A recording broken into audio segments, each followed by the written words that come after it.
மீண்டும் ஒரு சிறிய இடைவெளிக்கு பிறகு நியூஸ் தமிழ் சேனலின் சுகுமாரன் செய்திகள் தொடர்கிறது.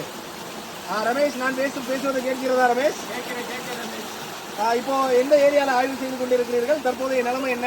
நான் இப்போ என்னென்றால் கட்டபொம்மன் நகர், அதாவது சீனிவாஸ் நகரின் மிக அருகில் உள்ளது.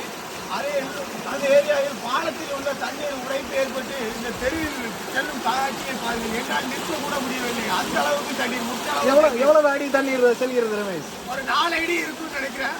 கரெக்டா தெரியல, என்னால நிற்க கூட முடியல. தண்ணீர் செல்வதை சற்று கவர் செய்து காட்ட முடியுமா? இங்கே பாருங்க. அந்த மாதிரி போயிட்டு இருக்கு. காற்று எந்த மாதிரி அடிச்சுக்கிட்டு இருக்கு ரமேஷ் உங்க ஏரியாவில்? ஆங்காங்கே மிக வேகமாகவும் சில இடங்களில் அப்படிங்கிற ஒரு சவுண்டு கொடுத்தும் இது பண்ணிக்கிட்டு இருக்கிறதுனால இங்கே யாரும் வெளியில் யாரும் நடமாடல. ஒரே அமைதியாக காட்சி அளிக்கிறது. எந்த மாதிரி சத்தம் கேட்கிறது ரமேஷ்? மீண்டும் ஒரு முறை சொல்லுங்கள், சரியாக கேட்கவில்லை. என்று காட்சி அளிக்கிறது. அந்த மாதிரி வேற எதுவும் சத்தங்கள் எதுவும் கேட்கிறதா ரமேஷ்?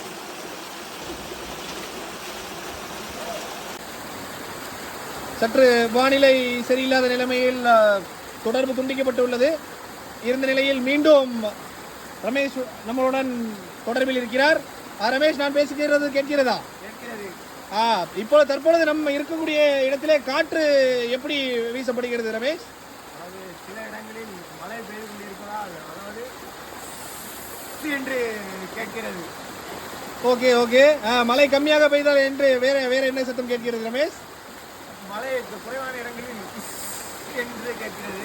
ஓகே, மழை இல்லாத இடத்தில் சத்தம் எப்படி கேட்கிறது ரமேஷ்? என்று கேட்கிறது. அந்த மாதிரி கேட்கிறது இல்லையா? நல்லது. தகவலுக்கு மிகவும் நன்றி ரமேஷ்.